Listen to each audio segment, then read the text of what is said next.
Resolución de triángulos oblicuángulos. Un triángulo oblicuángulo es aquel que no posee ningún lado o ningún ángulo recto. Es decir, sus ángulos no miden 90 grados. Y también sus lados es aquel triángulo en el cual sus lados son desiguales. En el triángulo oblicuángulos, sus vértices lo vamos a representar con letras mayúsculas que nos van a indicar sus ángulos.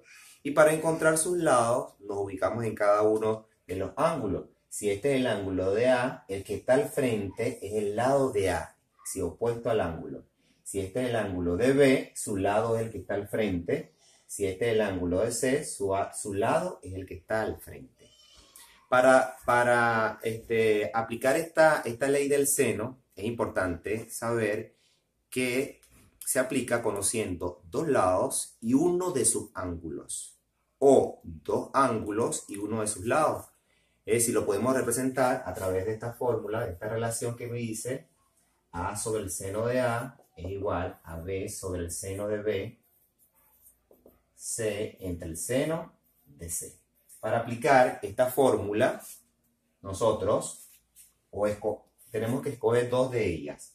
Puedo escoger estas dos teniendo dos lados y el ángulo de uno de ellos. También si escojo estas dos, puedo tener dos ángulos y un lado. Es decir, que me va a permitir entonces a mí buscar el otro lado en este caso.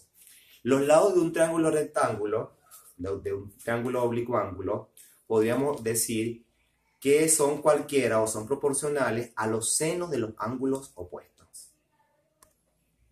Ley del coseno.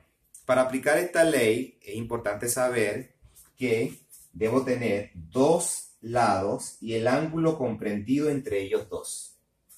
Dos lados, si tengo el lado C y el ángulo, y el lado A y el lado C y el ángulo comprendido entre ellos, yo puedo aplicar esta ley.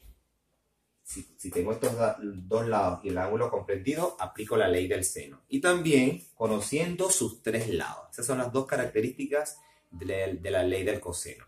En la ley del coseno aplicamos esta fórmula que me dice que el lado A al cuadrado va a ser igual a la suma de sus otros lados al cuadrado menos el doble producto de sus lados por el ángulo comprendido entre ellos, que en este caso es el A.